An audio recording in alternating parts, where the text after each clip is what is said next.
சேரமான் அப்படிங்கிற ஒரு மன்னன் அவர் என்ன பண்ணியிருக்காரு, நபிகள் காலகட்டத்திலேயே நபிகளை போய் சந்திச்சிருக்காரு.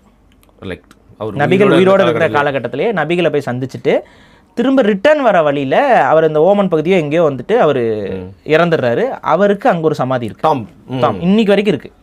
ஸோ சேர மன்னர்கள் அந்த அளவுக்கு வந்து இருந்திருக்காங்க. இதில் இன்னொன்று, இந்தியாவில் மிக மிக மிக பழமையான மாஸ்க் இருக்கிறது வந்து சேரமான் பள்ளி. ஓகே, இங்கே கேரளாலேயும் இருக்கு. India's oldest. ஆமாம், ஒன் ஆஃப் த ஓல்டஸ்ட். 2 தாங்க, இது ரொம்ப பழசு.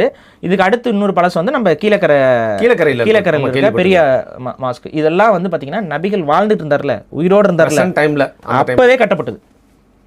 ஸோ இஸ்லாம் உருவாகிற காலகட்டத்திலேயே தமிழர்கள் வந்து அது கூட நட்பில் இருந்தாங்க. கடல் வழியாக வணிகத்தின் வழியில் அந்த மதத்துடைய கருத்துக்களை ஏற்று மதம் மாறியவர்களும் உண்டு. அதில் அவர் அரசனும் மாறியிருக்கான், சேரமான். இது ஏன் நான் சொல்கிறேன்னா, இன்றைக்கி சொல்கிறாங்கல்ல இஸ்லாமியர்கள் வந்து வெளியிலேருந்து வந்தவங்க இதெல்லாம், அதெல்லாம் பொய். ஆக்சுவலாக வந்து வெளியிலேருந்து வந்த இஸ்லாமியர்களும் இருக்கிறாங்க. ஆனால் தூய தமிழை தாய்மொழியாக கொண்ட இஸ்லாமியர்கள் வந்து கன்வெர்டட் பாப்புலேஷன். அது இன்னைக்கு நேற்று கன்வெர்ட் ஆகலை. ஆரம்ப காலகட்டத்தில் இஸ்லாமில் நபிகள் அங்கே வாழ்ந்துகிட்டு இருக்க காலகட்டத்திலே கன்வெர்ட் ஆன ஒரு முஸ்லீம் பாப்புலேஷன் வந்து இங்கே இருக்குது.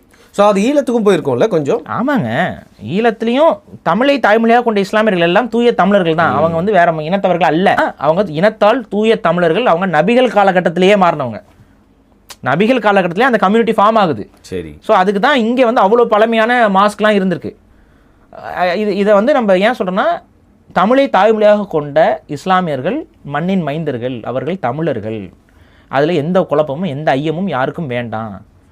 அவங்கள வந்து வெளியிலேருந்து வந்தவங்கன்னு சொல்லி நீங்கள் பிஜேபி போன்ற அரசியல் கட்சிகள் சொல்கிறத நம்பிக்கிட்டு ஏமாந்து வளரிக்கிட்டு இருக்கிற ஒரு பழக்கம் இருக்குது. அதுக்காக தான் இந்த இதையும் சொல்கிறோம். ஸோ சேரர்கள் அந்த காலகட்டத்தில் இஸ்லாமிய மார்க்கத்தோடு ரொம்ப ஒரு நெருங்கிய நட்பில் இருக்கு. அரேபியன் சி இருந்ததுனால அந்த வணிகத்தின் அடிப்படையில் அவங்களுக்கு தொடர்பு.